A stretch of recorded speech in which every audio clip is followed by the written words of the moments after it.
Hello viewers and welcome to McElroy's Motors. In today's video I definitely have a very special treat for you despite having a very severe lack of footage. You see, I am quite the collector of weird and oddball things. I have in my possession a 1984 Trabant 601S that I bought not only twice, but is by far the weirdest and most quirkiest car I've ever had in my possession. It's made of recycled cotton mixed with resin, it's got a 2-stroke engine, it is overall a very fun but very strange little car and I absolutely love it. If anybody knows me well at all, they'll know that weird cars are definitely not just my thing. I also collect foreign currency.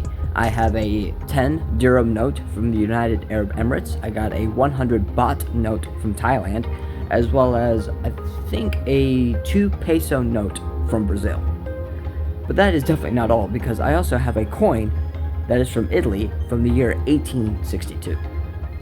But by far the strangest collection I have is my collection of losing lottery tickets.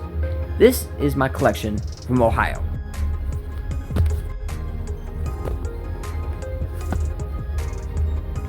And I'm about to block the entire camera, and this marks about 2/3 of my entire collection. It includes $50 tickets, $30 tickets, $20 tickets, and $10 tickets, but this is just from Ohio. And this is pretty heavy, it weighs a good maybe 15 pounds or so. The entire stack literally goes up to here. Let's see here, there's a $5 stack right there, see if it can hold, doubt it will. And I grabbed my single dollar tickets, but this is my $2 ticket stack on top of it all. But yeah, you can see, it's quite massive. So while here in the Hoosier state of Indiana, I drove down to Indianapolis, and I got to meet this one guy named Pete. And if he and I were twin brothers, it could possibly be. We were definitely doppelgangers, because he was not only looking a lot like me, but also he had the same interests. He had weird cars, he had a stack of lottery tickets, and as such, he gave me some out-of-state lottery tickets from the state of Indiana. He gave me, and I'm not joking, let's see if I can find them all here. Where's it? He gave me all of these. This is about $650 worth of tickets just from the state of Indiana. So Pete, thank you so much, but that's not all he had.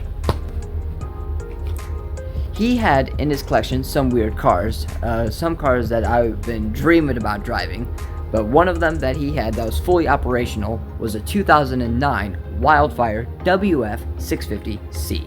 It was awesome. It was 3-wheeled, Chinese built, and overall absolutely terrible, but I absolutely loved it.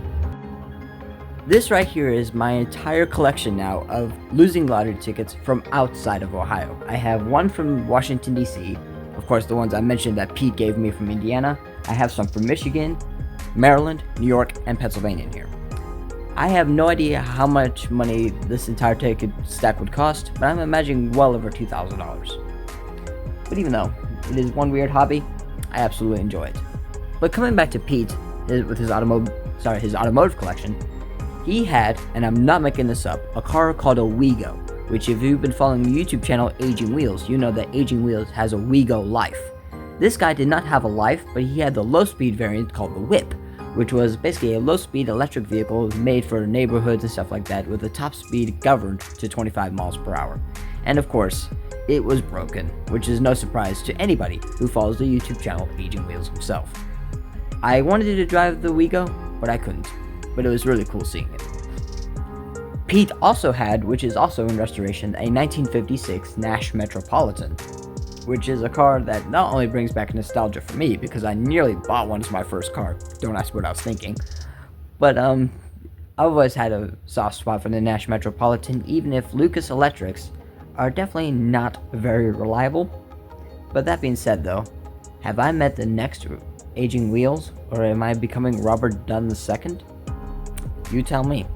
That being said, however, I wish to give Pete a massive thank you for his generous giving or gift or whatever you want to say about his collection of losing lottery tickets. He had a Texas losing lottery ticket that cost $100, and he didn't want to give that one to me, but at the same time, it was pretty cool to see a $100 scratch off lottery ticket, as well as seeing the Wildfire, the Wheego, and of course the Nash. So Pete, if you're watching this, I give you a massive thank you for everything you've done for me tonight. It was one awesome night. Thank you.